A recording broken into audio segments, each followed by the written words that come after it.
necesitado estoy de tu presencia en mi vida, Señor. Mi alma te anhela, Jesús. Mi espíritu gime por ti, porque no hay nada mejor que vivir junto a ti,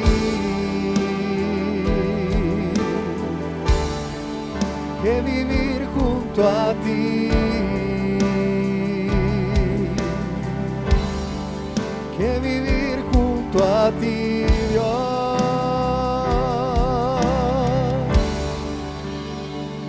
Dame más de ti, dame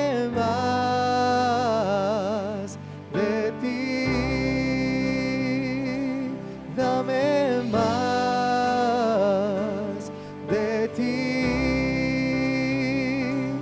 dame más de ti, que se escuche tu voz.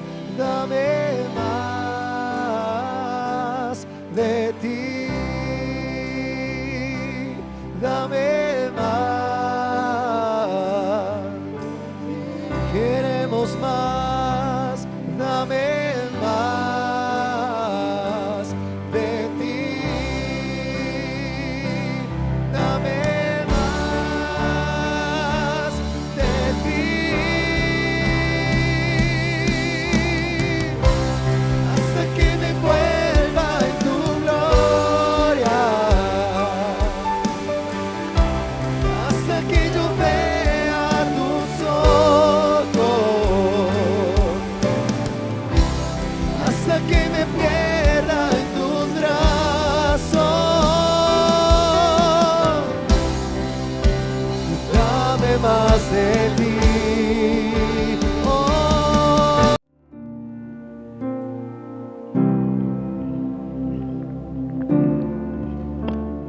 Eso. Dios los bendiga, ¿cómo están? Qué bueno verles en esta noche preciosa. Es un regalo hermoso el que Dios nos da de podernos reunir, de podernos alegrar en el Dios de nuestra salvación, en el Dios de nuestro reposo, en el Dios de nuestra alegría, en el Dios que nos sostiene con su inmenso y maravilloso amor y nos permite seguir escudriñando las Escrituras para conocerlo. Hay algo que nosotros no podemos dejar de hacer. Somos seres frágiles. Entre más nuestra atención se distrae de Dios, más difícil se hace nuestro caminar. Pero cuando Dios nos da la gracia de mirarlo más, el poderlo mirar a Él hace que Él sea nuestro reposo, ¿cierto? Todos los seres humanos tenemos luchas, todos los seres humanos pasamos momentos difíciles, todos los seres humanos enfrentamos muchas circunstancias de muchos índoles, que ciertamente es Dios el que nos sostiene todos los días y que podamos mirarlo a Él siempre, que Dios nos dé la gracia de que no importa cuál sea nuestra situación, podamos mirarlo a Él, podamos tener los ojos puestos en el autor y consumador de la fe. Él es el que nos sostiene con su diestra de poder, de amor y de justicia. El Señor es mi luz y mi salvación. ¿De quién temeré? El Señor es la fortaleza de mi vida. ¿De qué he de atemorizarme? ¿Cierto? Por eso Dios nos va acercando de una manera y nos va inquietando para que, como dispuso el apóstol Pablo cuando la luz de Dios empezó a alumbrarle y él empezó a experimentar que había una necesidad. Necesito conocerlo y necesito conocer todo lo que Él ha hecho por mí. Necesito conocerlo, porque lo hemos oído, ¿cierto? La pregunta es, ¿cuántos han oído que Dios existe? ¿Y cuántos han oído de lo que pasó en la semana de la Pasión de Cristo? Millares de millares. El asunto es cuántos han experimentado el glorioso beneficio de todo lo que aconteció en esa semana. Por eso Pablo dice, me propuse no saber entre vosotros cosa alguna, sino a Jesucristo y a este crucificado. Dispuse mi corazón para que Dios me enseñe, me deje ver, me muestre, me dé luz, ¿cierto? Porque lo que nosotros vemos en un acontecimiento como la muerte, la crucifixión, la muerte y la resurrección de Cristo, si lo vemos como un acontecimiento, eso no va a enriquecer nuestro corazón. Por eso Dios nos va llevando a verlo más allá de un hecho histórico. Aunque es un hecho histórico, tiene que ser un hecho presente para nuestras vidas, actual para nuestros corazones y para nuestro caminar, y más cuando el Señor dice que nos ocupemos con temor y temblor de la salvación que nos saque, de lo que nos ha provisto Él de una manera especial. De manera que nosotros sí necesitamos meditar mucho. Meditamos mucho en las circunstancias, meditamos mucho en los problemas, meditamos mucho en las cosas que acontecen, pero meditamos muy poco en la salvación de Dios, ¿cierto? Y hacia allá Dios nos va llevando a desligarnos de donde ponemos con mucha facilidad nuestro corazón y nos va atrayendo allí donde pongamos toda nuestra atención en Él y podamos mirarlo, podamos conocerlo de una manera especial, donde Él produzca una pasión que nos consuma todos los días.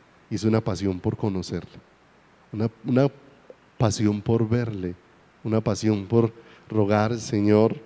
Cuando pensamos en lo que aconteció en aquel ciego llamado Bartimeo, lo que aconteció en aquel ciego no fue un simple llamar a Jesús. Empezó a estremecerse su corazón de una manera extraordinaria. Empezó a ser traspasado. Lo que este hombre terminó expresando con sus labios era el gran clamor que había dentro de su corazón, ¿cierto? Todo en nuestro ser tiene un clamor por Dios, tiene un clamor por la vida de Dios, que lo direccionamos a muchas cosas, que ponemos o buscamos el descanso para eso en muchas situaciones, pero es un clamor por Dios, ¿cierto? Cada situación de nuestro corazón, mira, una angustia es un clamor por Dios, una ansiedad es un clamor por Dios, la soledad es un clamor por Dios, porque solamente Dios lo puede, ¿qué? Lo puede llenar, ¿cierto? Hoy vivimos en un mundo donde la gente cree tener más amigos y se siente más sola. Hoy vivimos así. La gente tiene más amigos en su lista de Facebook, innumerables, ¿cierto? Pero cada vez se siente más sola, porque cada vez tenemos más amigos virtuales. ¿Y cuál es el problema de lo virtual? Que nos llena, que nos sacia y que no responde a la necesidad que tiene nuestra vida, ¿cierto? No importa cuántos abrazos le manden a usted por WhatsApp, un abrazo de WhatsApp no se parece en nada a un abrazo en persona, no se parece en nada, ¿cierto? De manera que hemos visto durante las 2 semanas anteriores algo muy especial. Primero estuvimos hablando de aquel que pronunció Tetelestai, de aquel que pudo expresar: consumado es. Y no olvide, la palabra más grande pronunciada en el día más grande y por el hombre más grande que ha pasado sobre la faz de la tierra.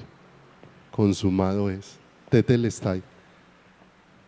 En una sola palabra en su original se pronunció toda la plenitud de Dios y todo el cumplimiento de lo que Dios había dispuesto para alcanzar nuestras vidas.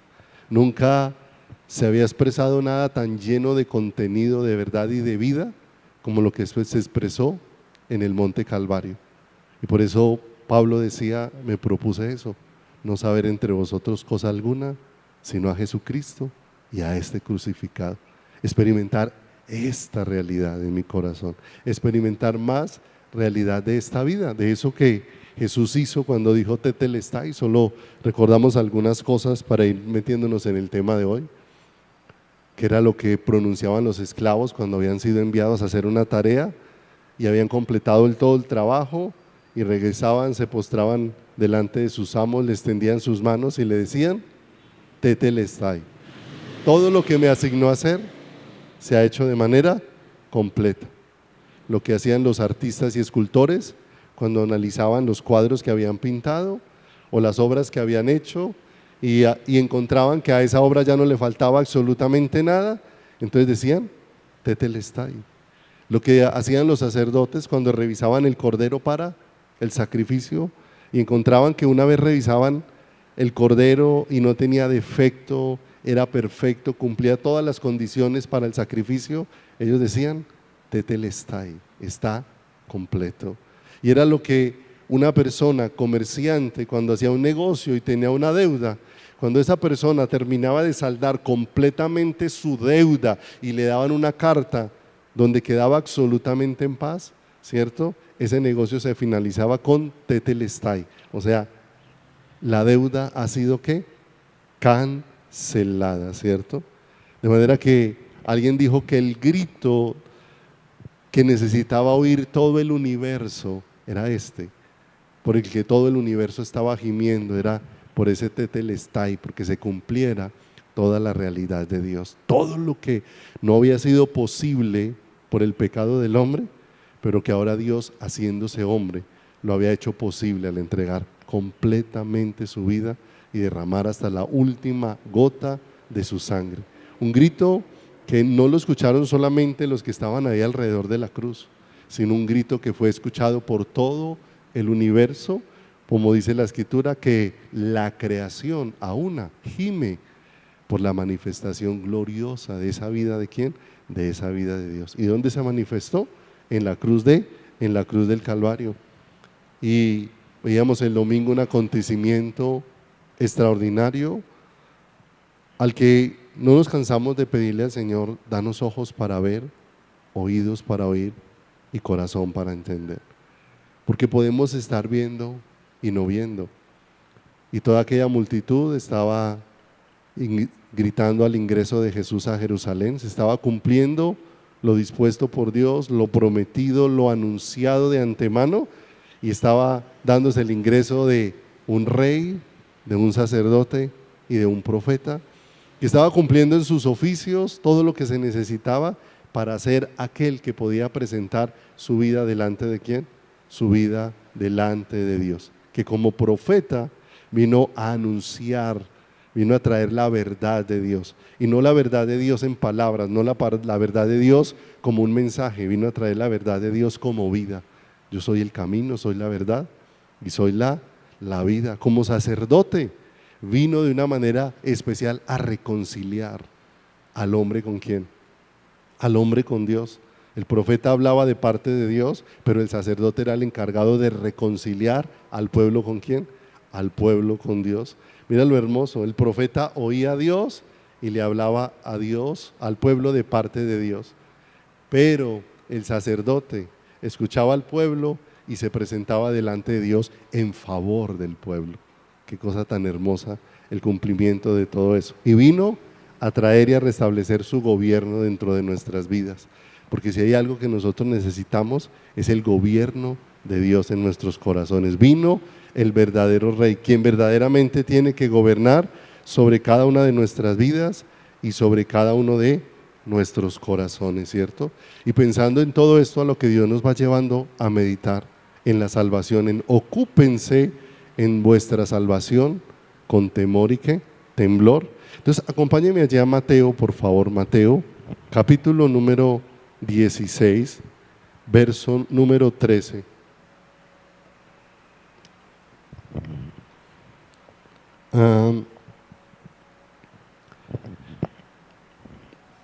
Esto ha inquietado mucho mi corazón sobre la necesidad de humillar mi corazón delante de Dios, para que Dios nos permita en su gracia y por su obrar poder empezar a percibir todo lo que Dios nos ha provisto en la vida de su Hijo que ha depositado en cada uno de nosotros, donde están los ojos para ver, el oído para oír y el corazón para entender, en esa naturaleza que Dios nos ha provisto.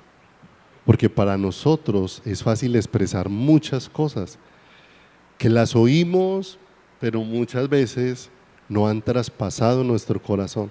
Y hasta que no traspasen todo nuestro ser con esa realidad, no van a ser una manifestación de esa vida hermosa. En Mateo capítulo número 16, versículo número 13, dice la Escritura: viniendo Jesús a la región de Cesarea de Filipo, preguntó a sus discípulos diciendo, y una pregunta que parece fácil de definir, una pregunta que para cualquiera de los creyentes pareciera como que si nos la hicieran tendríamos un cúmulo de conceptos para poder responder frente a esa pregunta. Pero podemos responder frente a esa pregunta no por lo que hemos visto, sino por lo que hemos oído de otros y por lo que repetimos, por tal vez lo que hemos leído se nos ha quedado y después lo repetimos, ¿cierto? Pero acontece aquí que el Señor hace una pregunta que tiene que marcar nuestro corazón. ¿Quién dicen los hombres que es el Hijo del Hombre? Y aparecen como son dos preguntas que en sí son la misma, pero a dos grupos diferentes de personas. Primero está preguntando, ¿qué han escuchado ustedes? ¿Qué dice la gente? ¿De quién soy quién? Yo. Y aparecen unos diciendo Juan el Bautista, otros Elías, otros Jeremías o alguno de los profetas. Ahora el Señor se dirige de manera directa a los discípulos para preguntarles a ellos, ¿y quién decís? Y les dijo, ¿y vosotros quién decís que soy yo? Definitivamente esa pregunta no puede ser definida por el ser humano. Esa pregunta no puede ser respondida por el hombre. No olvidemos, los hombres podemos responder muchos conceptos. Hemos aprendido los conceptos de los atributos de Dios, de cómo es todopoderoso, omnisciente, omnipresente, cómo es el Altísimo, cómo es santo, cómo es perfecto, cómo es sabio, cómo es puro, ¿cierto? Toda esa cantidad de expresiones, ¿cierto? Muy especiales acerca de quién, acerca de Dios. Pero para nosotros poder responder esa pregunta, definitivamente tenemos que haber visto a Dios y Dios tiene que haberse revelado a nuestro corazón, y no a través de conceptos, sino a través de cómo Él nos lleva a verlo y a conocerlo de una manera personal e íntima. Porque dice acá en el verso 16, respondiendo Simón Pedro dijo, tú eres el Cristo, el Hijo del Dios viviente. Entonces le respondió Jesús, bienaventurado eres, Simón hijo de Jonás, porque no te lo reveló ni carne ni sangre, sino mi Padre que está en los cielos, ¿cierto? Y vamos a detenernos ahí en el verso número 16, ¿cierto? Pedro trae una respuesta. El Señor ese día deja claro que esa respuesta no fue a lo que llegó como conclusión Pedro de toda la teología, de todos los cursos bíblicos, de todos los estudios que había hecho, de sus devocionales. No era a la conclusión que Pedro había llegado desde sus razonamientos o desde su conocimiento. Era algo que solo podía venir cuando Dios empezara a alumbrar la vida de una ¿qué? La vida de una persona, ¿cierto? Él dice, y aquí nos vamos a centrar, tú eres el Cristo, el Hijo del Dios viviente, ¿cierto? Que es como es el título de la enseñanza de esta noche, Mesías, ¿cierto? En hebreo, y Cristos en griego, que en sí esas dos expresiones, Mesías o Cristo, ¿cierto? Significan el ungido, el asignado por Dios, el elegido, el que Dios ha indicado, ¿cierto? Tú eres el Cristo, el Hijo del Dios, el Hijo del Dios viviente. Y teniendo eso en mente, pase a Juan 6, 66 al 69. Juan 6, 66. Porque para nosotros es tan fácil repetir esto de tú eres el Cristo, el Hijo del Dios viviente, pero ¿cuánto entendemos nosotros de tú eres el Cristo? ¿Cuánto entendemos nosotros de quién es Jesús y de la obra que Jesús vino a hacer y que solamente Jesús podía hacer en nuestro favor? Juan 6, 66 dice, cuando el Señor les habló de que era necesario de que comieran de Él, que su carne era verdadera comida y su sangre era verdadera bebida, y todos estaban considerando cómo piensa que hemos de comer ¿qué? Su carne, ¿cierto? Entonces dice que a ellos les pareció muy dura esa palabra, lo que Jesús les estaba diciendo, porque ciertamente chocaba contra todos los conceptos religiosos y de actividades que nosotros tenemos la tendencia a realizar, porque nosotros estamos más inclinados a vivir actividades que a experimentar la vida de Dios. Esa es nuestra inclinación y hay una lucha con eso, porque tenemos la tendencia es a disfrutar de una actividad y no a disfrutar ¿de quién? De Dios. Y como buscamos disfrutar es de la actividad, entonces quedamos dependiendo de lo que pasa en esos momentos. Pero cuando Dios nos va llevando a que disfrutemos de su presencia, entonces se sale de los esquemas que nosotros tenemos. Ya no depende, ¿cierto? Ya no depende de lo que nosotros vemos, ya no depende de lo que se pueda ver de manera externa en una persona, ¿cierto? Para nosotros alguien está disfrutando de Dios porque está aplaudiendo, porque está saltando, porque está cantando en una congregación, ¿cierto? En alguna ocasión una damita en un lugar, ¿cierto? Estaban cantando, estaban muchos alegres, ¿cierto? Pero había una damita en una sillita sentada y ella de ahí no se paraba, no se movía, quieta, solamente estaba ya con los ojos cerrados. Entonces alguien vino y quería ofenderla en la condición que estaba, ¿cierto? Como a veces nosotros hacemos, nos acercamos a alguien y lo vemos en cierta condición y de una vez le sacamos palabras como que no tratan de conocer qué está pasando en esa persona, sino más bien tratan como de ser ofensivas, ¿cierto? Normalmente la palabra de sonría que Cristo lo ama es más como para ofender la cara que está haciendo que como para buscar cómo hay paz de Dios en ese ¿qué? En ese corazón. Y alguien se acercó a esa damita, la movió y le dijo, bueno, ¿usted qué? ¿Usted a qué vino? ¿Vino a perder el tiempo? Usted ahí está sentada, todos estamos aplaudiendo, ¿usted por qué no disfruta del Señor? ¿Cierto? Cuando ella lo mira, empieza a llorar y le dice, nunca había disfrutado tanto de Dios como aquí sentada como estoy ahorita, ¿cierto? Porque nosotros creemos que disfrutar de Dios es, si todos no estamos haciendo lo mismo y si todos no estamos haciendo bullaranga y si todos no estamos saltando, no, mis amados, disfrutar de Dios, ¿cierto? Es algo que puede pasar cuando aplaudes, pero también puede pasar allá en la quietud, ¿cierto? No se trata de que todos entremos en un molde, sino de que todos entremos en una conexión y disfrutemos de quién, y disfrutemos de Dios, ¿cierto? Es un asunto personal de cada uno con quién, con el Señor, ¿cierto? Entonces se trata es de poder contemplarlo a Él en la hermosura de la santidad, que es a donde Él nos va llevando en su obrar en nuestro corazón. Entonces dice que cuando oyeron esas palabras de Jesús y les pareció tan duro, desde entonces muchos de sus discípulos volvieron atrás y ya no andaban con Él. ¿Cuáles fueron las palabras duras?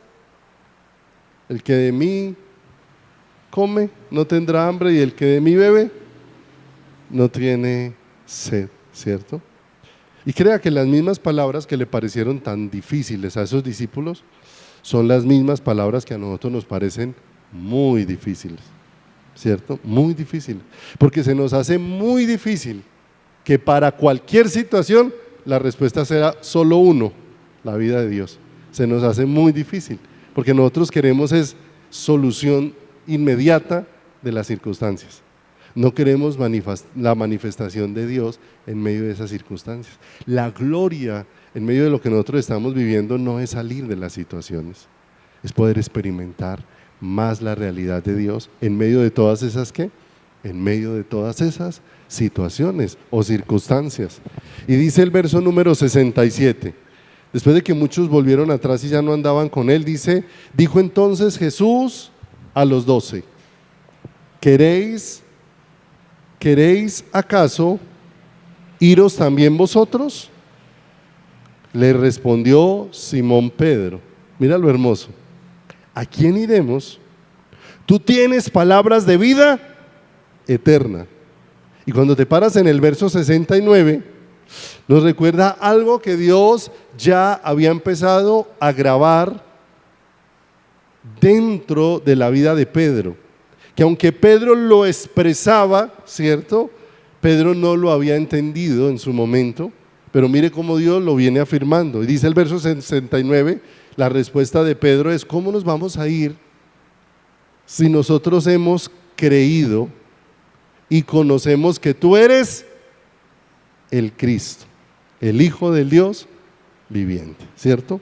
No olvidemos, a eso no llegó como conclusión de hombre, a eso llegó porque como se lo expresó Cristo, eso no te lo reveló ni carne ni sangre. Mis amados, nosotros necesitamos conocer al Cristo, al Mesías. Necesitamos conocer a aquel que es el Hijo de Dios, pero necesitamos ser llevados por revelación de quién, por revelación de Dios, donde Dios nos permite ver lo que desbarata todos los conceptos que hay dentro de nosotros. Y me llama mucho la atención, porque volviendo allá, si quiere se ubica nuevamente ya en Mateo 16, y vamos a ir mirando algunas cositas allí, bien hermosas acá. Dice que ellos, después de que Jesús estuvo en diversos lugares, ahora se estaban dirigiendo a una región particular llamada Cesarea de Filipo, ¿sí? Y me llamaba mucho la atención al escudriñar un poco acerca de esta Cesarea de Filipo, ¿cierto? De donde ellos estaban, dice que más o menos quedaba a un día de camino de cómo eran las costumbres en esa época para recorrer de un lugar a otro, y mientras van camino a esa región de Cesarea de Filipo, ahí en medio de ese caminar es donde el Señor aborda las preguntas que el Señor hizo a los discípulos. ¿Quién dicen los hombres? ¿Y qué decís vosotros que soy yo? ¿Cierto? Dos preguntas muy importantes, pero las aborda en un lugar bien particular, porque el lugar de Cesarea de Filipo se caracterizaba por algunas cosas. Una de ellas es que ellos adoraban allá a un Dios que llamaban el Dios Pan. Y dice que ese Dios Pan era mitad cabra y mitad hombre. Su figura era mitad cabra y mitad hombre. Y lo adoraban. Y la otra razón particular que identificaba a esta Cesarea de Filipo era que era una ciudad donde a todos los invitaban, pero cada uno adore al Dios de su preferencia. O sea, venga, era una ciudad muy idólatra, pero cada uno adore al Dios de quién, al Dios de su preferencia, ¿cierto? O sea, que eso nos deja ver la inclinación idólatra que tenemos el ser humano. Y el ser humano, cuando nos acercamos a Dios, aunque podemos decir definiciones de que eres el Cristo y el Hijo de Dios, pero aunque decimos esas definiciones, muchas veces cada uno de nosotros tiene su propia imagen de quién, su propia imagen de Jesús. Y tiene unas expectativas y solamente le interesa a Jesús de acuerdo a las expectativas que él tiene de la imagen que tiene de sí mismo frente al Señor. Recuerden que muchos empezaron a tener muchas expectativas de Jesús cuando lo vieron multiplicar panes y peces, pero cuando Jesús empezó a confrontar que aunque Él no va a dejar de proveer, no deja de enviar el sustento diario, no va a dejar de proveernos el pan, no va a dejar de proveernos el vestido, no va a dejar de cuidarnos, el centro de la vida no es ese. Y cuando confrontó los corazones para decirles, mire, hay una razón mayor por la que ustedes me tienen que buscar, y es porque yo soy el pan de vida. El alimento les sacia el vientre, pero yo soy el que voy a transformar toda su eternidad. Y cuando el Señor confrontó esa realidad, no busquen la comida que perece, sino la comida que a vida eterna permanece, dice que muchos de ellos también se alejaron, ¿cierto? ¿Por qué? Porque ya la expectativa con que ellas se acercaron a Jesús, ya ese Jesús no cumplía la expectativa que ellos tenían. Y es muy importante esto de tú eres el Cristo, el Hijo del Dios, el Hijo del Dios viviente. Entonces Dios los lleva por una región donde cada uno tiene su propia expectativa y cada uno se hace su propio ¿qué?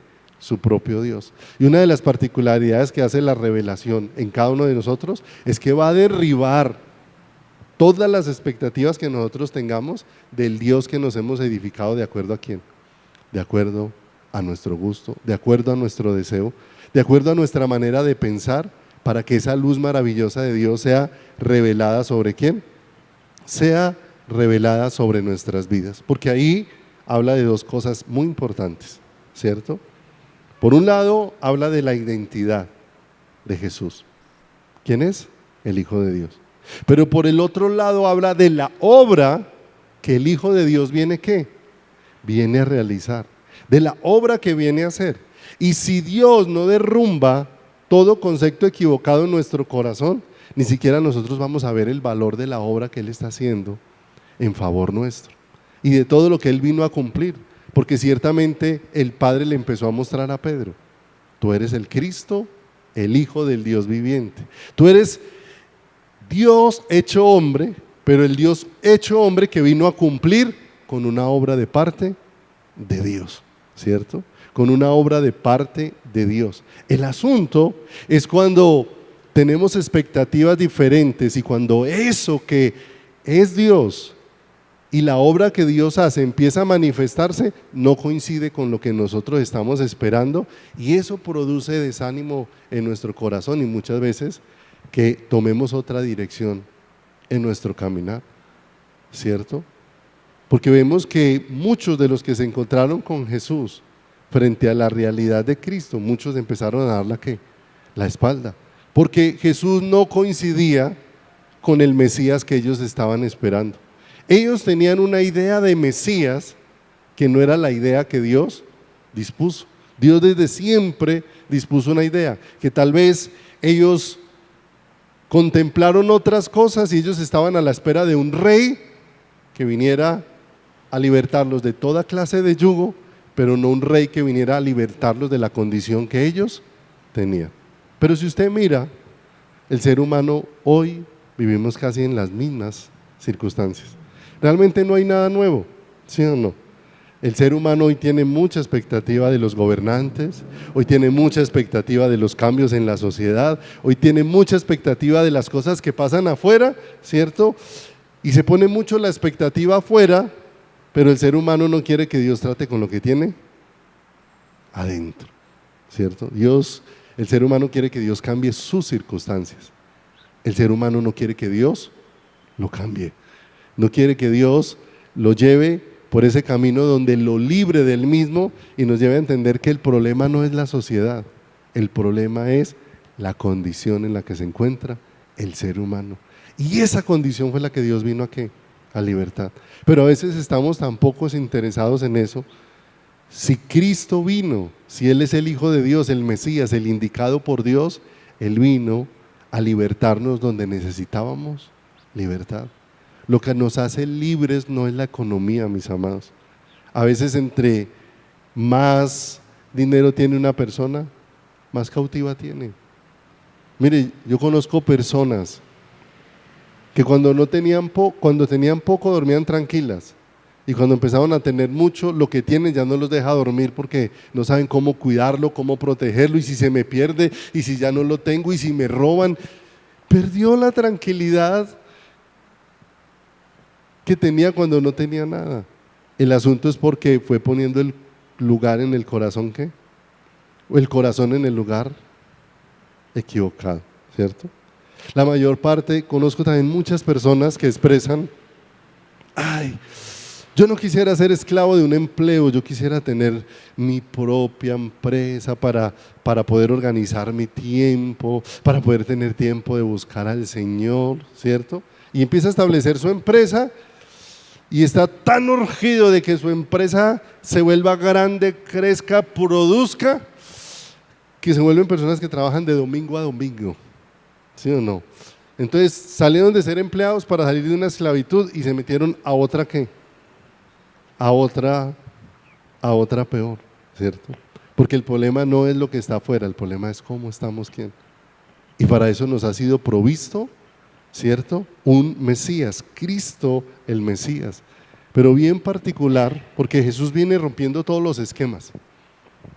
Ellos tenían la costumbre de que los que preguntaban, cuando iba un grupo y dentro de ese grupo iba un maestro, siempre el que hacían las preguntas eran los discípulos.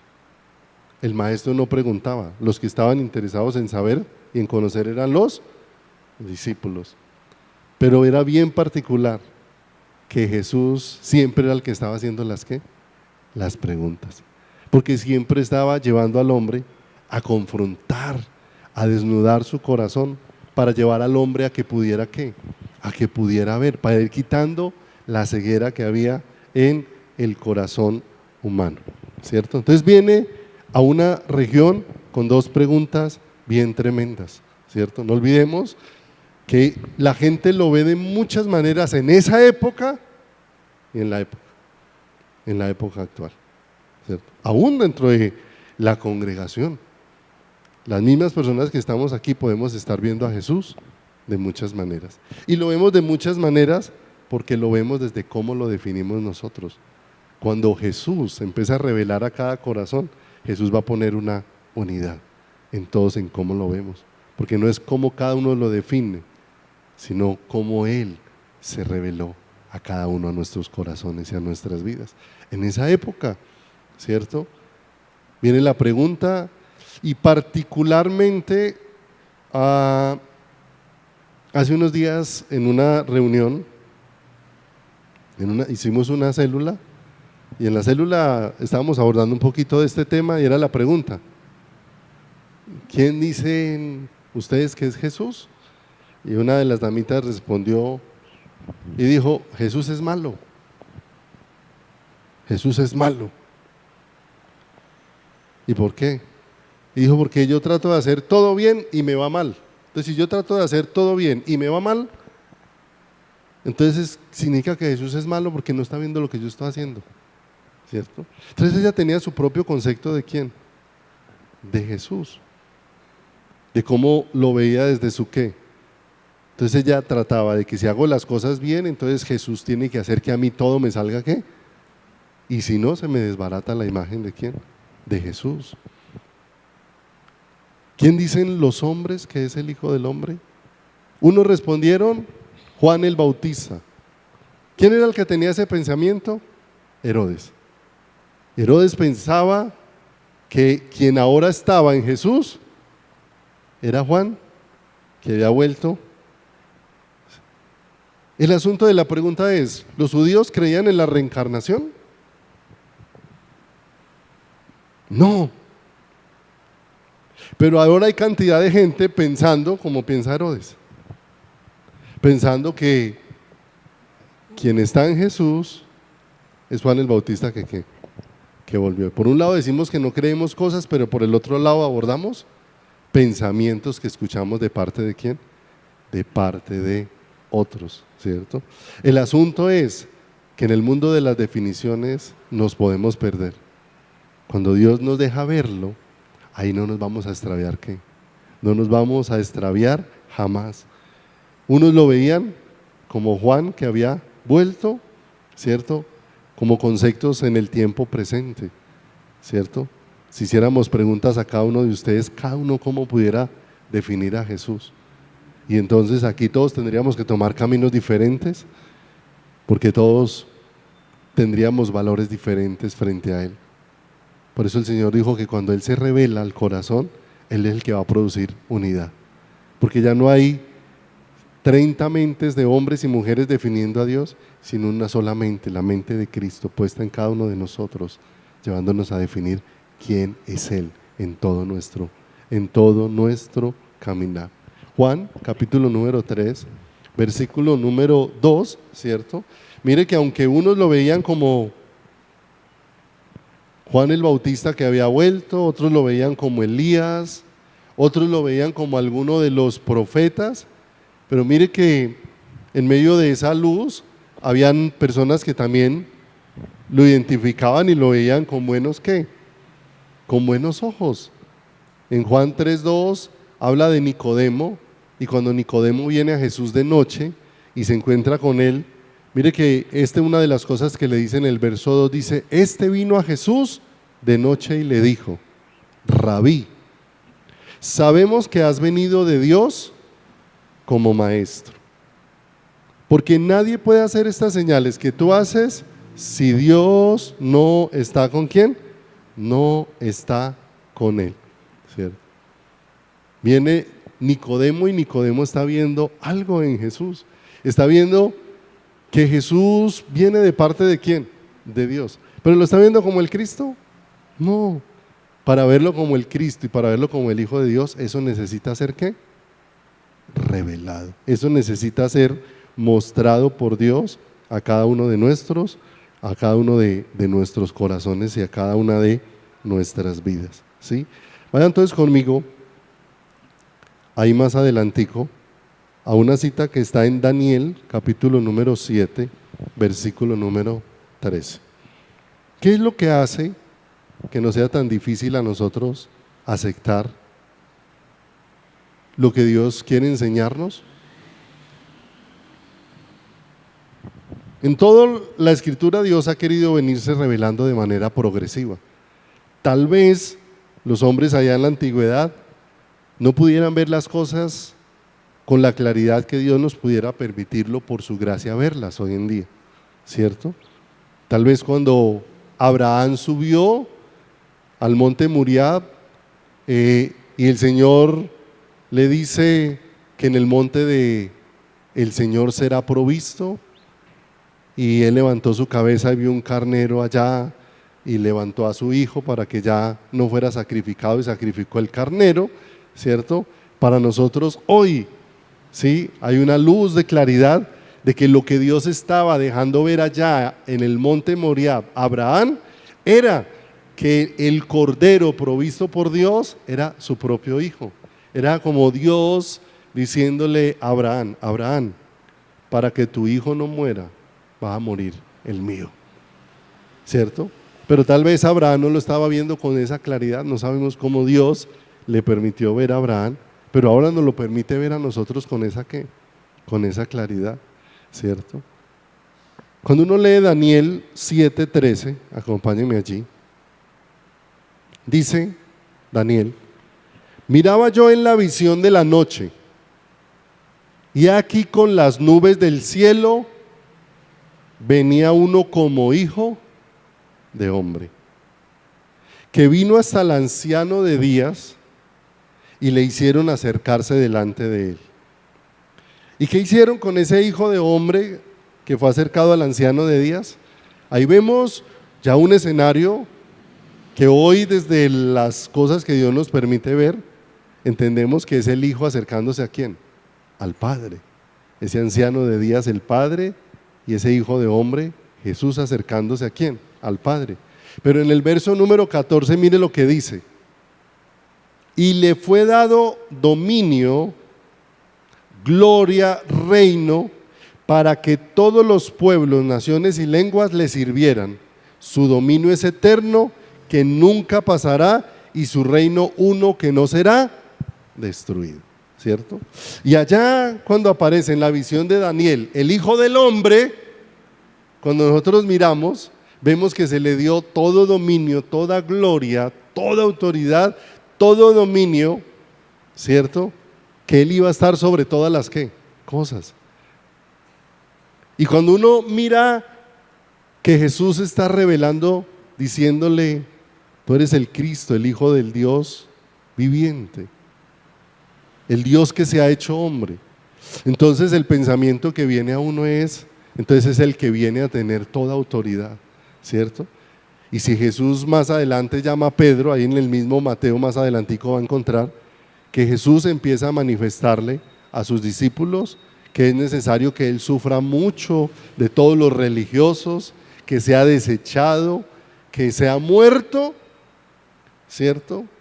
Y como el concepto del Hijo del Hombre que se tiene es de alguien que va a venir a gobernar y no de alguien que va a venir a entregar su vida, ¿por quién?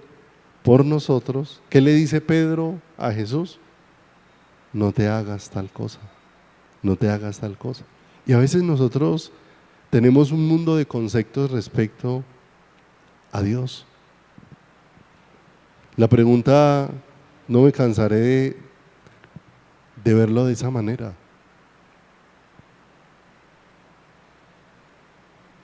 Si tuviéramos gobernantes cristianos, ¿mejoraría el mundo? ¿Mejoraría el mundo si tuviéramos gobernantes cristianos? ¿Cierto? Les voy a hacer una pregunta. Hay un presidente nuevo en Estados Unidos, ¿sí? Y una de las cosas que ha hecho es destituir de muchos de sus puestos a las personas que no se definen como hombre o como mujer.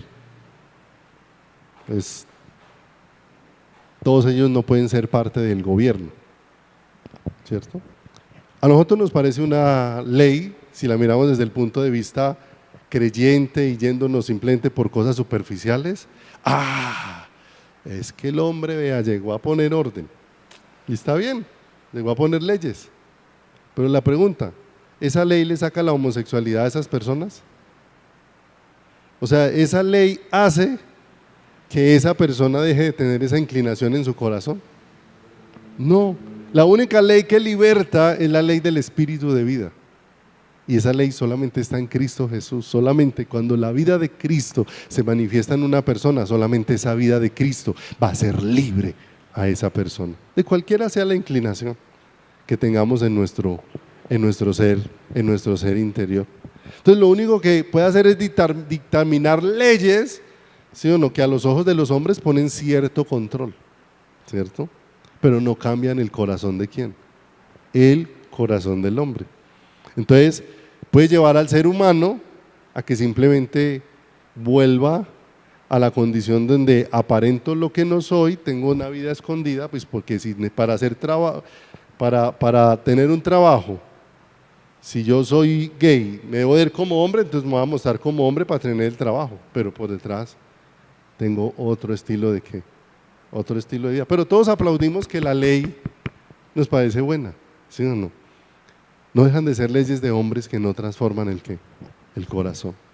no dejan de ser leyes de seres humanos que aunque los hombres las celebren, que aunque pongan cierto orden en cosas, jamás pueden cambiar la condición que tiene el corazón humano. Jamás pueden cambiar la condición que tiene el corazón humano.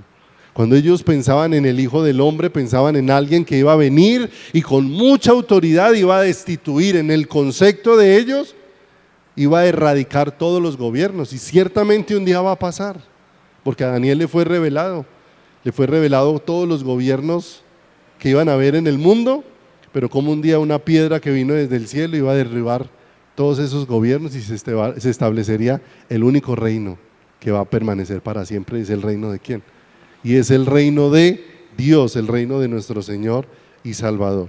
Y que ahora, cuando tenemos la expectativa de un Mesías que viene a libertarnos, y ese Mesías, en lugar de venir a formar un ejército, en lugar de venir a empezar a tener armas y todo lo que se requiere para imponernos, viene y lo que empieza a manifestar es que su vida va a ser despreciada, desechada. Ese concepto de Cristo no cuadra con el concepto de un libertador que nosotros tenemos. Hace unos días, cuando Camilo Mateus compartió lo de Gedeón, ¿cierto? Cómo Dios lo fue llevando y cómo Dios lo fue desequipando de las cosas naturales para equiparlo de las celestiales, ¿cierto? Porque arrancar con 32,000 para ir a una encomienda de parte de Dios, uno se siente muy respaldado. Pero quedar con 300 y fuera eso con unas armas que darían risa al enemigo, ¿cierto? Y darían risa porque ¿quién, en lugar de armarse de escudos y de espadas y de armazones para salir a la batalla, quién sale con antorchas, con ollas de barro y con trompetas? O sea, parecieran cosas que produjeran ¿qué? Risa al ser humano. Pero ciertamente es que no es la batalla del hombre, es la batalla de Dios. Jehová peleará por vosotros y vosotros estaréis ¿qué? Tranquilos. Tiene que ser la obra de ¿quién? La obra de Dios. Pero la obra de Dios no se hace en los términos humanos, que es a donde nosotros hemos querido traer las cosas de Dios. Que todo lo que Dios quiere hacer se haga en nuestros términos. Y no funciona. Las cosas de Dios solamente pueden ser establecidas en los términos de Dios. ¿En lo dispuesto por quién? En lo dispuesto por Dios. Él tenía que ir a la cruz. Vaya conmigo a Mateo 16, por favor.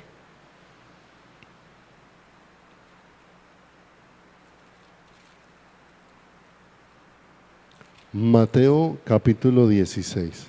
El Señor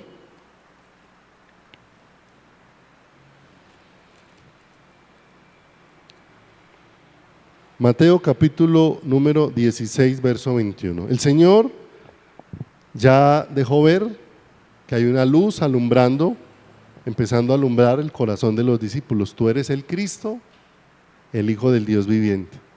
La naturaleza, la identidad del Hijo y la obra que el Hijo iba a realizar, ¿cierto? Y dice ahí en el verso 21 del capítulo número 16, 21. Entonces mire lo hermoso. Ahora, ¿qué les empieza a hablar Cristo? Les va a dar claridad de cuál es su obra, de qué es lo que Él vino a hacer, de cómo es su entrega. Desde entonces comenzó Jesús a declarar a sus discípulos que le era necesario ir a Jerusalén y padecer mucho de los ancianos, de los principales sacerdotes y de los escribas, y ser muerto y resucitar al tercer ¿qué? Al tercer día, ¿cierto? Fue la manera en como el Padre lo dispuso. ¿A qué había venido el ungido? El indicado por Dios, el señalado, el Cristo, el Mesías, había venido a cumplir la voluntad del Padre. Él vino en el tiempo dispuesto por el Padre y vino a hacer todo lo que el Padre ¿qué? Había dispuesto, ¿cierto? Pero ahora aparece un hombre que, habiendo ya expresado cosas que las había revelado el Padre, todavía no las estaba entendiendo y necesitaba que fueran procesadas, ¿dónde? En su ser interior. Porque sin la vida, sin la muerte y sin la resurrección de Cristo, no era posible nuestra salvación. Todas eran necesarias. Era necesaria la vida de Jesús como hombre, porque solo un hombre podía rescatar ¿a quién? Al hombre, pero tenía que ser un hombre perfecto. Y Jesús vivió como hombre y fue un hombre perfecto. La Escritura dice que fue tentado en todo, pero a diferencia de todos los demás, sin mancha, sin pecado. O sea que Jesús vivió la vida que nosotros no podíamos ¿qué? Vivir. La vida perfecta que nosotros no podíamos vivir, Jesús la vivió. Si Jesús no hubiera vivido una vida perfecta, no hubiera podido ser el candidato que fuera a la cruz del Calvario. Y cumpliendo una vida perfecta, necesitábamos la vida perfecta de Él, y ahora en esa vida perfecta tenía que enfrentar ¿la qué? La muerte, el sacrificio. Y una vez enfrentara el sacrificio, Él iba ¿a qué? Iba a resucitar. Sin su vida no habría salvación. Sin su muerte no habría ¿qué? Salvación. Y sin su resurrección no habría ¿qué? Salvación. Se necesitaba absolutamente todo esto de parte de la vida de aquel que era llamado el Cristo. Pero necesitando todo eso, ¿qué es lo que le dice Pedro? Verso 22. Entonces Pedro, tomándolo ¿dónde? Aparte. ¿Comenzó a qué? A reconvenirle. Mire, ¿usted ha visto cuántas veces nosotros reconvenimos a otros respecto a la voluntad del Señor?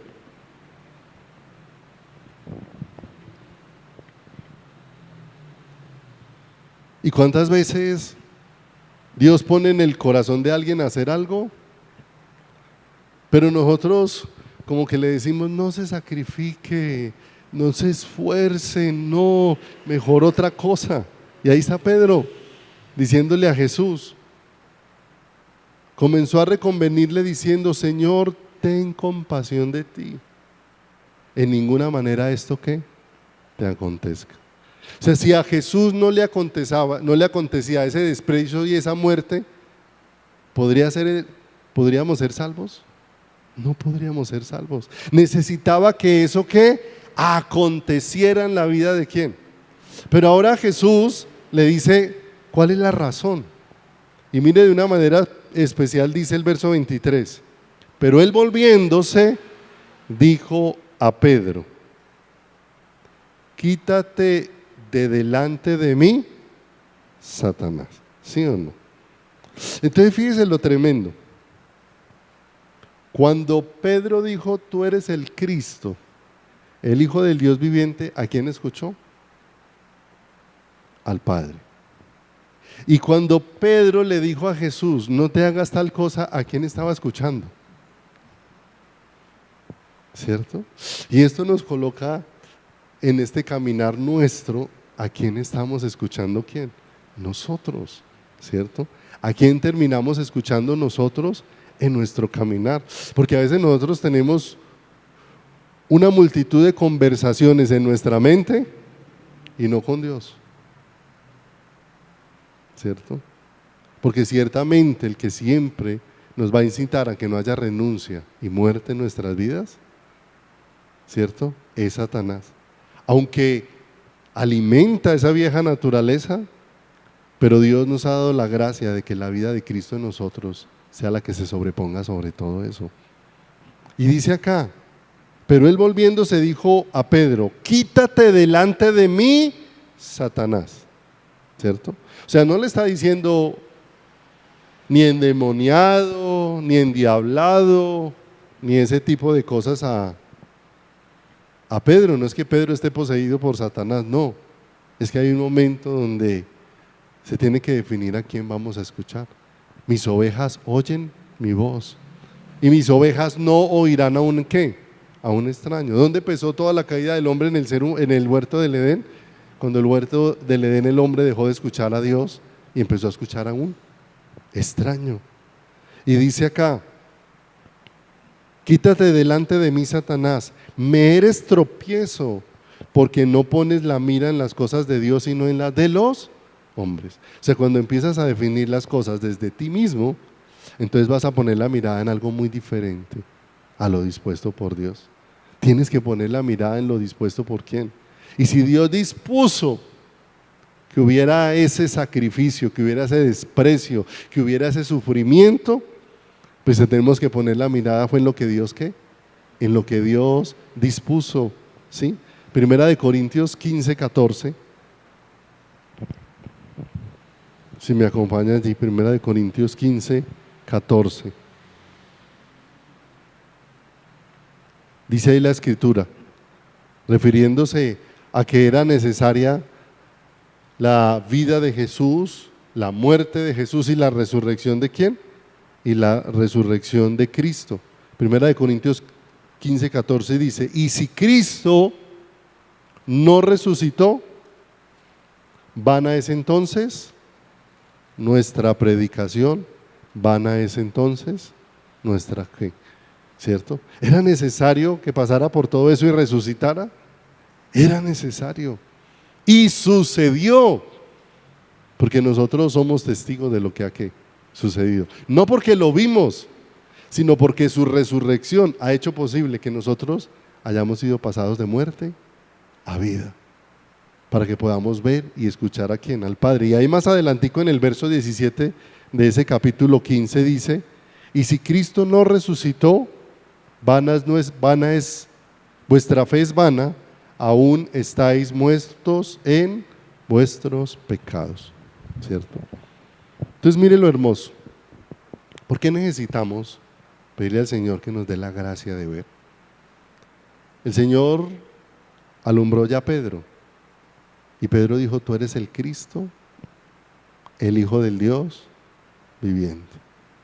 Después de eso, con mucha claridad, ¿qué le está diciendo Jesús a los discípulos?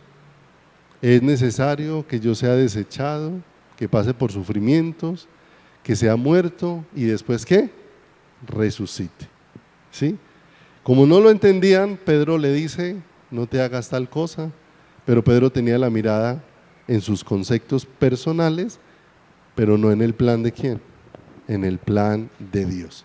Si te ubicas ahí en Marcos 8:31, vamos a mirar algo aquí rápidamente esta noche. Marcos 8:31, que es el compañerito de ese Mateo que estamos leyendo.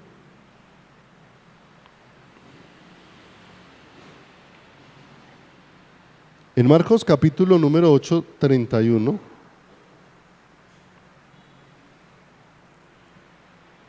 encontramos nuevamente lo que leíamos ahorita y comenzó a enseñarles que le era necesario al Hijo del Hombre padecer mucho y ser desechado por los ancianos, por los principales sacerdotes, por los escribas y ser muerto y resucitar después de ¿qué? De 3 días. Verso número 32. ¿Qué es lo hermoso de esto? Que lo que dice este verso 32 nos deja ver que Jesús no les estaba diciendo eso ni por parábolas, se los estaba diciendo, dice el verso número 32, esto les decía ¿cómo? Claramente. Ahí donde Pedro le tomó aparte y le reconvenía diciendo no te hagas ¿qué? Tal cosa, ¿cierto? Pero mire lo tremendo de esto. Más adelante, pase al capítulo número 9. Capítulo 9, versículo número 30. Marcos 9, 30. Por segunda vez, Jesús les vuelve a hablar de lo mismo, ¿cierto? Porque hay una identidad y hay una obra que Él viene a ¿qué? A realizar. Y dice Marcos 9:30, habiendo salido de allí, caminaron por Galilea y no quería que nadie lo supiese, porque enseñaba a sus discípulos y les decía, el Hijo del Hombre será entregado en manos de hombres y le matarán, pero después de muerto resucitará al tercer ¿qué? Día. Pero mire lo que dice el verso 32 de manera particular. ¿Les ha venido hablando claramente del asunto? Sí, pero dice, pero ellos no entendían ¿qué? esta palabra. Y había otro asunto. Tenían miedo de qué? De preguntarle. Y es tremendo. No sé si le ha pasado, pero hay cosas que a veces uno no pregunta porque uno no quiere encontrarse con la respuesta. ¿Cierto? Hay cosas que a veces uno no pregunta porque no quiere oír la respuesta que le van a decir. La Escritura no dice porque ellos no preguntaban. ¿Cierto? No lo dice. Pero cuando miramos las actitudes nuestras, hay cosas que no preguntamos, ¿cierto? Adentro estamos pensando, pero no nos atrevemos porque nos vamos a enfrentar a una ¿qué? A una realidad. Tal vez a veces no nos atrevemos a preguntar porque muchas veces no queremos que tal vez nos jalen las orejas, ¿cierto? ¿Recuerda cuando pasó lo de los panes? Y los discípulos no entendían y el Señor le dijo, ¿por qué no entienden? Y tal vez no queremos ser reconvenidos, ¿cierto? Muchas veces no queremos preguntar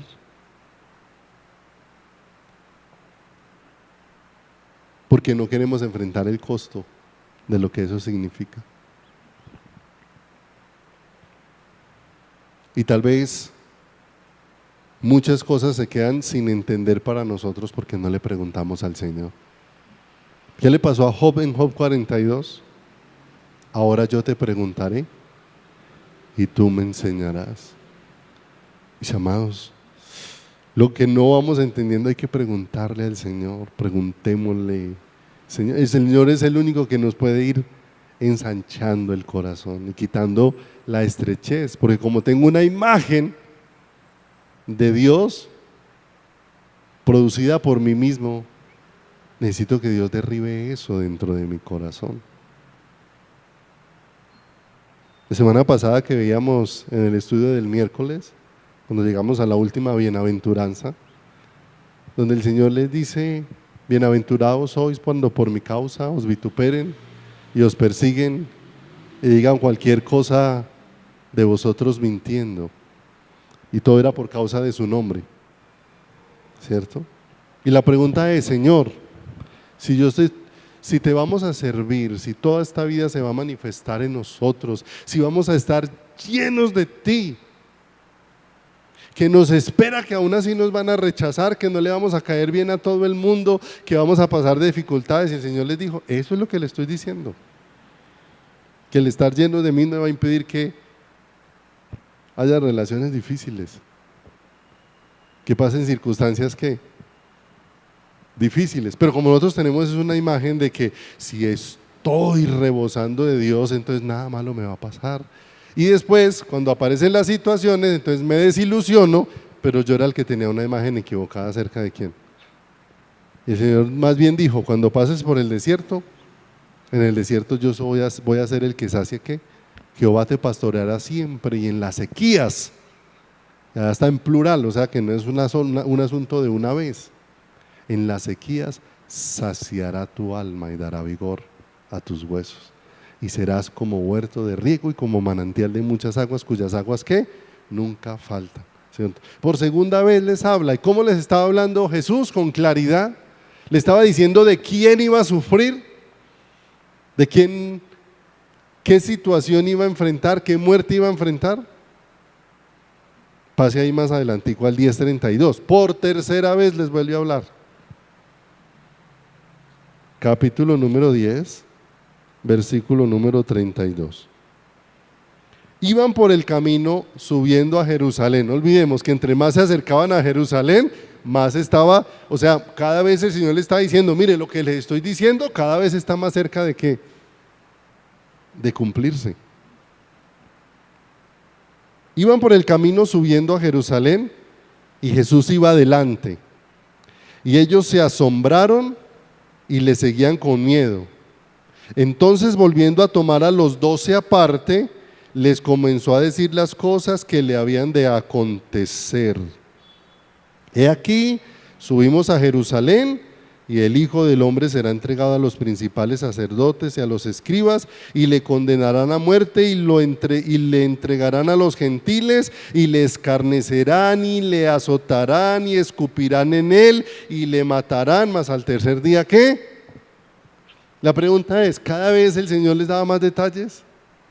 ¿Cada vez les hablaba con más qué? Con más claridad. ¿Pero qué va a seguir siendo una barrera en mi corazón? Que yo siga queriendo ver a Dios de una manera diferente a como Dios quiere darse a qué, a conocer. El Cristo, el ungido, el señalado significaba, ese era el Cordero de Dios. No era el Cordero señalado por el hombre, no era la oveja escogida por el hombre, no era la oveja que el hombre calificó. Fue el Cordero escogido ¿por quién? Por Dios. Y Él les está anunciando con claridad todo lo que va a acontecer, todo lo que va a pasar. De manera que nos damos cuenta por qué necesitamos perseverar.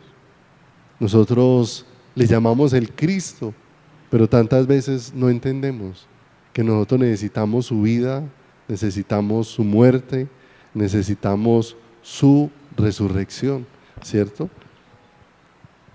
Y Dios tenía que tratar con la autosuficiencia de Pedro. Recuerden que después de eso es donde Pedro sale y le dice, aunque todos te nieguen, yo no te voy a negar.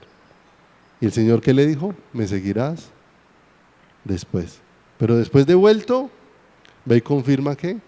A tus hermanos. O sea, yo voy a afirmar tu corazón en una realidad que no has visto, pero cuando la empieces a ver, ahora tú vas a ser un hombre que vaya y lleve el mensaje de parte de quién, de parte de Dios.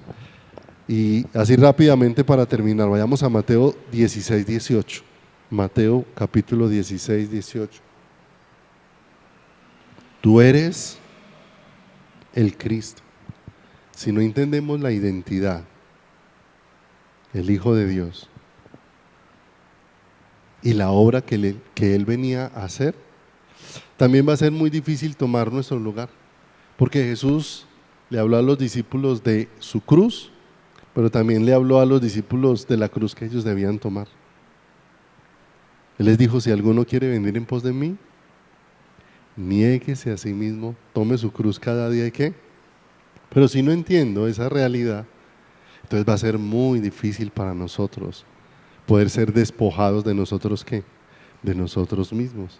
Jesús no escatimó el ser igual a Dios. Y dice Mateo 16, 18, y yo también te digo que tú eres Pedro y sobre esta roca edificaré mi iglesia. Es importante entender que aunque Pedro significa roca, a la roca que Dios estaba refiriendo no era Pedro, era a él mismo, ¿cierto? Porque Dios jamás va a edificar su iglesia sobre un hombre, excepto sobre el hombre perfecto que es Cristo. Y sobre esta roca edificaré mi iglesia y las puertas del Hades no prevalecerán contra ella. Y a ti te daré las llaves del reino ¿de quién? De los cielos. Y todo lo que atares en la tierra será atado en los cielos, y todo lo que desatares en la tierra será desatado en los cielos. Y cuando nosotros miramos esto, el Señor lo que le está dando a Pedro no es que Pedro es el que dice quién entra y quién no entra en el cielo. Eso no es lo que Dios le dijo a Pedro. Esto no era un asunto de me ato y me desato. Tampoco era eso a lo que se estaba refiriendo el Señor. Cuando el Señor le dio las llaves del reino, lo que el Señor hizo de Pedro fue un portador del evangelio, de las buenas nuevas.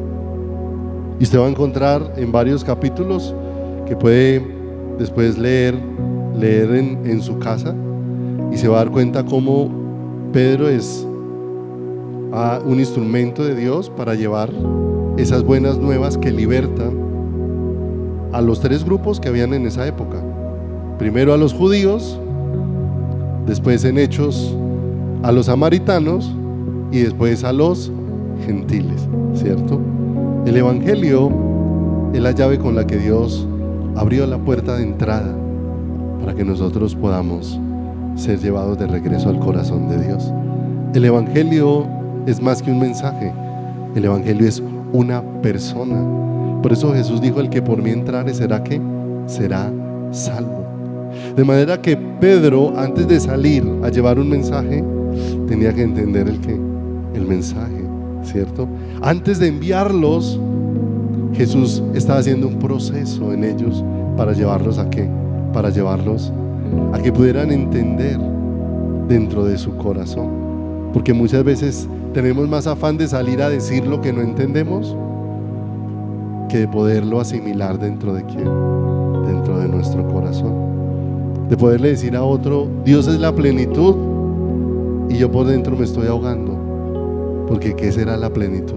No, Dios desea irse revelando de una manera profunda a nuestro corazón. Llevó a Pedro, mire, eso no se dio de la noche a la mañana en Pedro. Dios fue haciendo un proceso de ir quebrando a Pedro en muchos aspectos, hasta que Pedro escribe su carta y dice que así como la fe, así como el oro se prueba con fuego, así es necesaria que sea probada la fe. Son muchas situaciones que quebraron a Pedro para que lo que se manifestara en Pedro fuera la vida de quién, fuera la vida de Jesús. Y la vida que fue posible por esa entrega, por esa muerte, por esa resurrección, que ha hecho posible que hoy también nosotros podamos entregarnos completamente al Señor, el Mesías, el Cristo. Ya no el que simplemente viene a gobernar el universo, el que viene a establecer su gobierno en nuestras vidas, el que viene a establecer todo lo que Él es, su vida en cada uno de nosotros, para que lo podamos experimentar de primera mano. Dios nos lo va dejando ver, pero nos lo va llevando a experimentar. Por eso va tratando a través de muchas circunstancias nuestras vidas. Tal vez para Pedro fue humillante sentirse un hombre que, sabiendo nadar, tuvo que decirle al Señor: me ahogo. Pero lo más hermoso es que en ese me ahogo, la mano del Señor se extendió y lo sacó de una manera especial, para que Pedro pudiera experimentar: no soy yo, es Cristo en mí, de una manera sobrenatural. Vamos a orar.